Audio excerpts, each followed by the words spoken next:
రాజధాని అమరావతిలో అతి తక్కువ ధరలకు plots Tricity gated community venture KPP developers. అందరికీ నమస్కారం. నేను స్వరూపపట్లపల్లి. Welcome to Suman TV. Controversy director Ram Gopal Varma మరోసారి వార్తల్లోకి ఎక్కారు. ఎప్పుడైనా తెలిసి తెలియక మీ మనస్సుని బాధ పెట్టి ఉంటే క్షమించండి అంటూ మెగాస్టార్ చిరంజీవిని ఉద్దేశించి ఆయన పెట్టిన పోస్ట్ అనేది ఇప్పుడు వైరల్ గా మారింది. ఒకవైపు రామ్ గోపాల్ వర్మ, ఇంకొక వైపు మెగాస్టార్ చిరంజీవి, మధ్యలో నాగార్జున. ఇంతకీ ఏమైంది? సారీ చెప్పాల్సిన పరిస్థితులు ఆర్జీవీకి ఎందుకొచ్చాయి? ప్రస్తుతం నాతో పాటు ఉన్నారు క్రిటిక్, ఫిల్మ్ జర్నలిస్ట్ ప్రభు గారు. ఆయనతో మాట్లాడదాం. నమస్తే ప్రభు గారు. ఆర్జీవి మెగాస్టార్ చిరంజీవికి సారీ చెప్పారు, నన్ను క్షమించండి అన్నారు. ఎందుకు? అసలు ఏం జరిగింది? చాలా జరిగింది. చాలా చాలా జరిగింది. మొదటి నుంచి కూడా రామ్ గోపాల్ వర్మ కాంట్రవర్షియల్ స్టేట్మెంట్స్ ఇవ్వటం, అందరి గురించి మాట్లాడటం, తను అనుకున్న కాన్సెప్ట్ వేరు, తను అనుకున్న యాంగిల్ వేరు. కానీ అవతల వాళ్ళు ఎలా తీసుకుంటారనేటువంటి దాని పట్ల ఎలాంటి ఇది లేకుండా, కన్సర్న్ లేకుండా ఇష్టమైనట్టు మాట్లాడిన సందర్భాలు చాలా ఉన్నాయి, చాలా విషయాల్లో. ఇక అవన్నీ తవ్వితే చాలా అవుతాయి. ఏది ఏమైనా రామ్ గోపాల్ వర్మ సారీ చెప్పాడు. నమ్మరే నేను మారానంటే నమ్మరే అని ఒక పాట ఉంటుంది. అలాగే రామ్ గోపాల్ వర్మ మారాడు అంటే నమ్మాలా నమ్మకూడదా, నమ్మశక్యం కాదా అనేంత సర్ప్రైజ్ మొత్తానికి. ఏదేమైనా సారీ చెప్పడం అనేటువంటిది ఒక మంచి పరిణామంగానే చెప్పుకోవాలి. శివ సినిమా రిలీజ్ సందర్భంగా దాన్ని అభినందిస్తూ చిరంజీవి గారు ఇచ్చినటువంటి స్టేట్మెంట్తో అతను చిరంజీవి గారు, నేను గతంలో చాలాసార్లు ఆయన ఎన్నో సందర్భాల్లో ఇబ్బంది పెట్టినప్పటికీ, దాని గురించి కామెంట్స్ చేసిన, నెగిటివ్ కామెంట్స్ చేసినప్పటికీ అది మనసులో పెట్టుకోకుండా పెద్ద మనసుతో ఆయన నా సినిమా గురించి గొప్పగా చెప్పారు. అందుకని థ్యాంక్స్, అది థ్యాంక్స్ చెప్పిన సందర్భం అది. ఆ కృతజ్ఞతలు చెప్తూ థ్యాంక్స్తో పాటు సారీ చెప్పడం అనేటువంటి జరిగింది. అయితే గతంలో ఎప్పుడైనా మిమ్మల్ని బాధ పెట్టి ఉంటే క్షమించండి అన్నారు. అంటే ఏంటి? ఏవైనా వివాదాలు ఉన్నాయా? వివాదాలు అంటే చాలా సందర్భాల్లో వాళ్ళ మీద నెగిటివ్ కామెంట్స్ చేశారు రామ్ గోపాల్ వర్మ. రామ్ చరణ్ మీద చేశాడు, అందరూ ఆ ఫ్యామిలీ మొత్తం. పవన్ కళ్యాణ్ మీద గిల్లి కజ్జాలు పెట్టుకున్నాడు. ఎన్నో సందర్భాల్లో ఎన్నెన్నో కామెంట్లు చేయటం జరిగింది. అసలు పవన్ కళ్యాణ్ మీద ఏకంగా సినిమాయే తీశాడు కదా.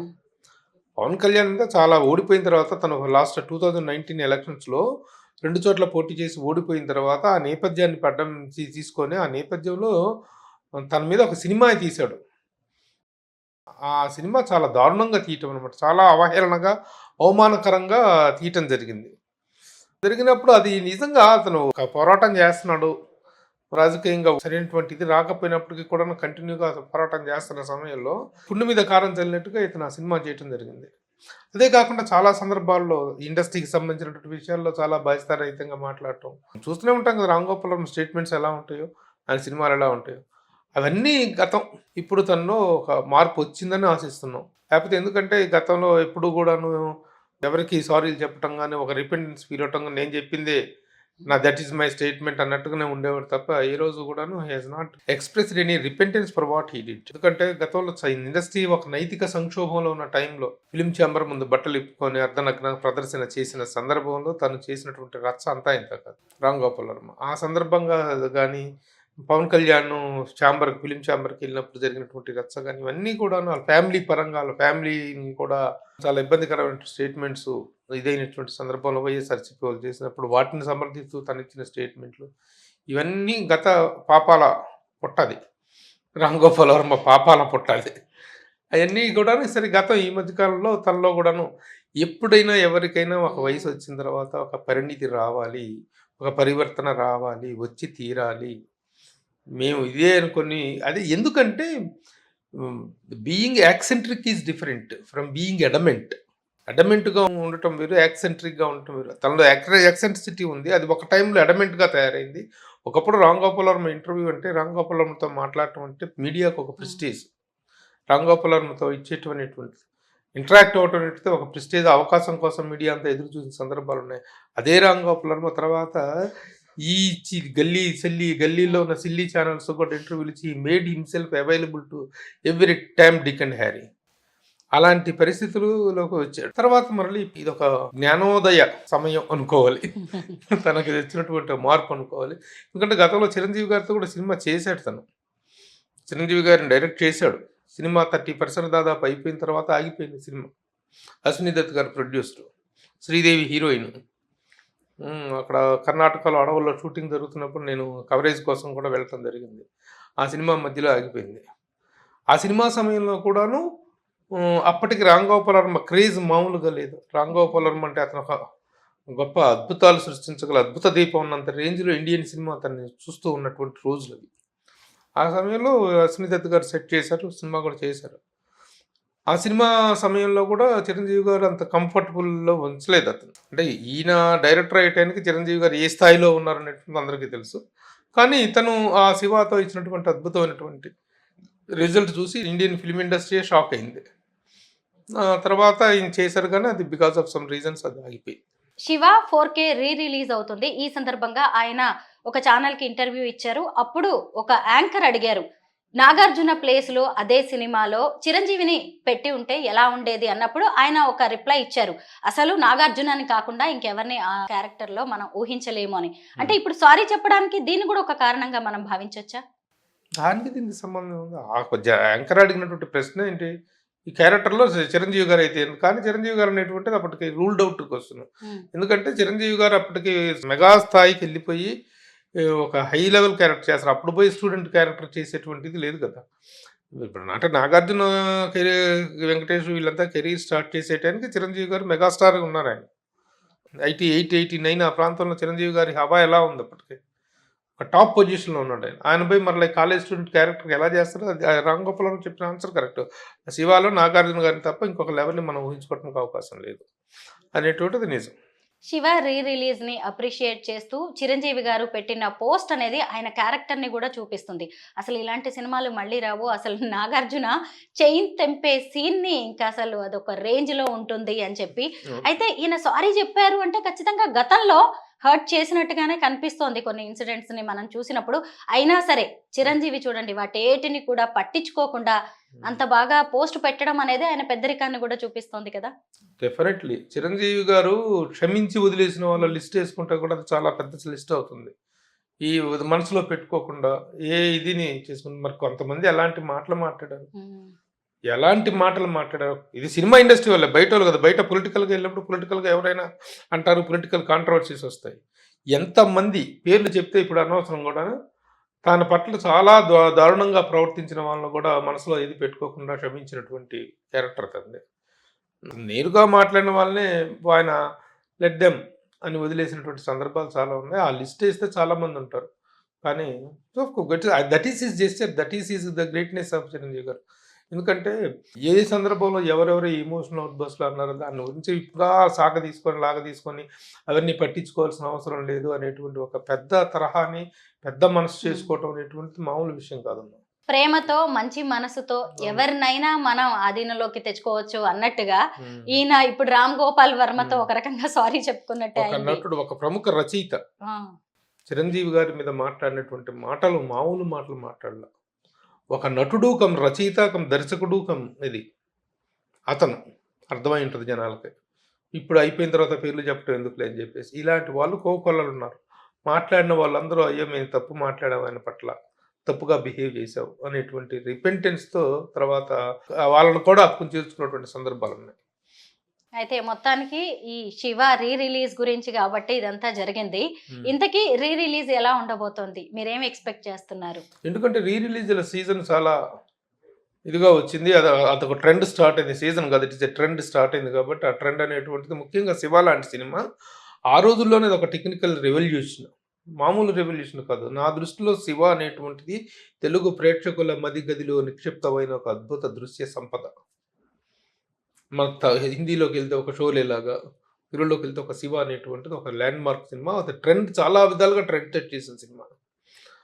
అలాంటి సినిమా మళ్ళీ ఇన్ని రోజుల తర్వాత మళ్ళీ విత్ కొత్తగా సాంకేతికమైనటువంటి అప్డేట్ తోటి వస్తుంటే డెఫినెట్గా రిసెప్షన్ గ్యారంటీగా ఉంటుంది. దానికి తోడు ఇండస్ట్రీలో ఉన్న ఆర్టిస్టులు అందరూ తన గురించి శివ గురించి మాట్లాడతారు. ఎందుకంటే Nagarjuna has taken it as very ప్రెస్టీజ్గా తీసుకున్నారో తెలియదు. ప్రతి స్టార్ కూడా ఇండస్ట్రీలో అందరూ రెస్పాండ్ అయ్యారు.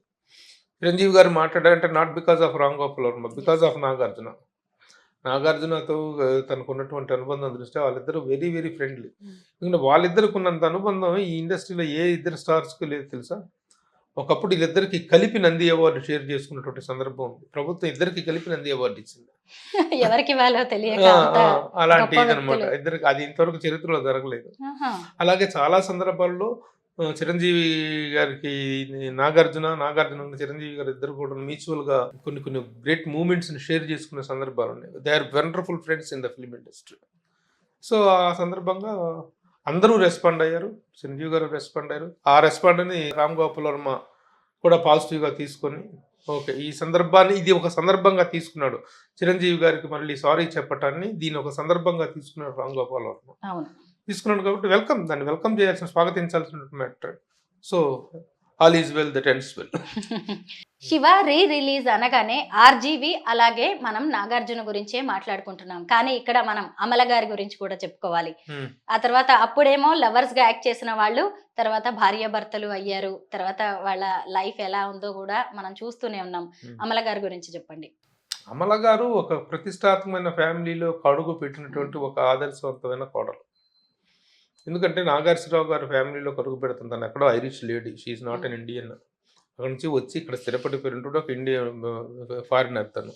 కానీ ఇక్కడికి వచ్చి నాగార్జున గారిని పెళ్లి చేసుకున్న తర్వాత ఒక ఎలాంటి ఫ్యామిలీలోకి వచ్చా నేను, ఆ ఫ్యామిలీ ప్రతిష్ట ఏంటి అనేటువంటి దాన్ని తను మౌల్డ్ చేసుకున్న విధానం కానీ ఒక గొప్ప ఇంటికి ఒక గొప్ప కోడలు అనేటువంటిది తను ప్రూవ్ చేసుకుంది. ముఖ్యంగా బ్లూ క్రాస్ ద్వారా తను చేసినటువంటి సర్వీసెస్. ఆవిడ అంతా కుక్కలను మాత్రమే చూస్తుంటుంది, కుక్కల సంరక్షణ గురించి అనుకుంటారు. But she has expanded her services to many other areas also. Wonderful lady. మొత్తం మీద చిరంజీవి గారికి ఆర్జీవి గారికి మధ్య ఎలాంటి మనస్పర్ధలు ఉన్నా ఈ రిలీజ్ సందర్భంగా అవన్నీ తొలగిపోయినట్టుగా కనిపిస్తోంది. డెఫినెట్గా అనుకుందాం. Let's expect the positive things. డెఫినెట్గా ఇప్పుడు కొత్తగా నేనైతే ఇంక ముందు రామ్ గోపాల్ వర్మ కొంటె కూతల స్టేట్మెంట్లు ఇస్తాడని చెప్పి నేను అనుకోవట్లా. కొంచెం పెద్ద మనిషి అయ్యాడు, మారాడు, ఒక జ్ఞానోదయం అయింది అనేటువంటిది మాత్రం సిన్సియర్గా నమ్ముతున్నాం. కాబట్టి ఆ మేరకు అలా ఉంటే అలాంటి డైరెక్టర్ మళ్ళీ దొరకడం. అవును, రామ్ గోపాల్ వర్మ లాంటి డైరెక్టర్ అతన్ని మామూలు సెన్సేషన్ కాదు తను ఇచ్చింది. ఒక శివ గురించి కాదు, ఒక కంపెనీ కానీ, ఒక దౌడ్ కానీ, ఒక రంగీలా కానీ, ఒక సత్య కానీ, మామూలు ఫిలిమ్స్ ఇలా మధ్యలో ఎక్కడ దారి తెప్పాడు ఆయన. దారి తెప్పి అరాచకంగా తయారాడు. కానీ అంతకుముందు రామ్ గోపాల్ వర్మ అంటే ఒక పూల సజ్జలాగా ఉన్నటువంటి అతని మస్తిష్కం మటన్ మార్కెట్ లాగా మారిపోయింది. ఒకప్పుడు అతని హీరోయిన్లు అంటే 2 తేనె చుక్కలు రంగరిస్తువో ఈ బొమ్మ చేస్తువో, 2 పూల రెక్కలు 2 తేనె చుక్కలు రంగరిస్తువో ఈ బొమ్మ చేస్తువో ఉన్నటువంటి హీరోయిన్లు. ఒక అమల కానీ, ఇప్పుడు శ్రీదేవి కానీ, వీళ్ళందరూ కూడాను ఆ హీరోయిన్గా అతనంత గొప్పగా ఆవిష్కరించారు ఆ సినిమాలో. అలాంటి హీరోయిన్లు కోటప్పకొండ తిరణాల్లో అర్ధనగ్న డ్యాన్స్లు వేసేటువంటి ఈ దిగజ స్థాయికి ఆయన హీరోయిన్లు దిగజారారు. కొన్ని సినిమాల్లో అతను చేసిన ఎక్స్పోజర్ చూస్తే ఎండిపోయిన పొట్టల మీద ఇతని కెమెరా ఆపగా అలా తిరుగుతూ ఉన్నటువంటి ఎక్స్పోజర్ చూస్తే దట్ ఈస్ ద ఫాల్. ఎక్కడి రామ్ గోపాల్ వర్మ, ఎక్కడ సిరివెన్నెల సీతారామ శాస్త్రి గారు రాసినటువంటి ఆ పాట, అందులో శ్రీదేవి అందాలను చూపించిన విధానం క్షణక్షణంలో కానీ ఇందులో కానీ ఎంత అద్భుతంగా ఉంటుంది. కళ్ళ ముందు ఈ రోజుకు కూడా క్షణక్షణం శ్రీదేవి అందాలను ఆవిష్కరించింది. కానీ గోవిందలో కానీ అమలాని శివాలో చూపించింది. కానీ ఊర్మిళాని ఎక్స్పోజ్ చేసిన ఎంత అందమైన ఎక్స్పోజర్ అది. ఆడవాళ్ళే సూయిపడే ఎంత గొప్ప ఎక్స్పోజర్ అది. అలాంటి గాయం సినిమాలో రేవతి అలాంటి హీరోయిన్లను చూపించినట్టు నువ్వు తర్వాత మీ హీరోయిన్లను ఎలా చూపించారు, ఎంత దిగజారుగా చూపించారు. ఎండిపోయిన పొట్టల మీద కెమెరా తిరుగుతూ ఉంటుంది. అలాంటి స్థితి చూసాం మనం. ఏదో ఒక వర్గాన్ని ఇప్పుడు హిందూ దేవతల మీద రకరకాల కామెంట్లు చేస్తుంటారు తను. అదే కామెంట్లు ఇతర మతాల మీద చేయమని చూద్దాం. చూడండి, అది నీ నిజాయితీ, నీ ఇది ఉంటే, నీకు అంత దమ్ము ధైర్యం ఉంటే మిగతా ఇతర కులాలను కూడా మాట్లాడాలి కదా, ఇతర మతాల గురించి కూడా స్టేట్మెంట్లు ఇవ్వాలిగా. మౌఢ్యం అనేటువంటిది అన్ని మతాల్లో ఉంది. మౌఢ్యం లేని మతమే లేదు, మతమే మౌఢ్యం. ఆ మౌఢ్యాన్ని నువ్వు ప్రశ్నించదలుచుకున్నప్పుడు కేవలం రామాయణ భారతాల్లో ఉన్నటువంటి బొక్కలైతికి నువ్వు మాట్లాడతావు తప్ప మిగతా మతాల్లో వాళ్ళు ఉన్నప్పుడు మాట్లాడరు, వాళ్ళ జోలికి వెళ్ళవే. అది నీ నిజాయితీ ఉంటే. లేదా ఈ రోజున గతాలను తవ్వుకోవటం, ఎప్పుడో పురాణాలు ఇతిహాసాలను తీసి దాంట్లో ఇదేంటి మాకు తెలీదా లాజిక్లు మాట్లాడటం, మీకు తెలీదా? ప్రతి ఒక్కరు లాజిక్లు మాట్లాడగలవు. కానీ గతాలు కాదు కావాల్సింది. ప్రస్తుతం వర్తమానంలో ఒక సామరస్య వాతావరణం కావాలంటే ఏదో ఒక పర్టికులర్ మతం వాళ్ళని మాత్రమే కించపరిచి మనం హీరోలు వద్దు అనుకునేటువంటి ధోరణి కరెక్ట్ కాదు. అది ఇప్పుడు వద్దు, గతాలు తవ్వుకోవటం వద్దు అనేటువంటిది ఉండాలి. అలాంటివి నేను ఖండిస్తుంటాను, అలాంటివి నచ్చవు నాకు. అలాంటివి తప్పితే మిగతా కొన్ని మన సోషల్ ఆస్పెక్ట్స్లో అతని అభిప్రాయాలు, తన స్టేట్మెంట్స్ చాలా గొప్పగా ఉంటాయి. దట్ ఈజ్ ఒక డిఫరెంట్ పర్సన్. మెగాస్టార్ కి క్షమాపణ చెప్పడం ద్వారా ఇక మీదట మనం సరికొత్త రామ్ గోపాల్ వర్మని చూడబోతున్నట్టుగా తెలుస్తోంది. థ్యాంక్ యూ సో మచ్ ప్రభు గారు. ఓకే.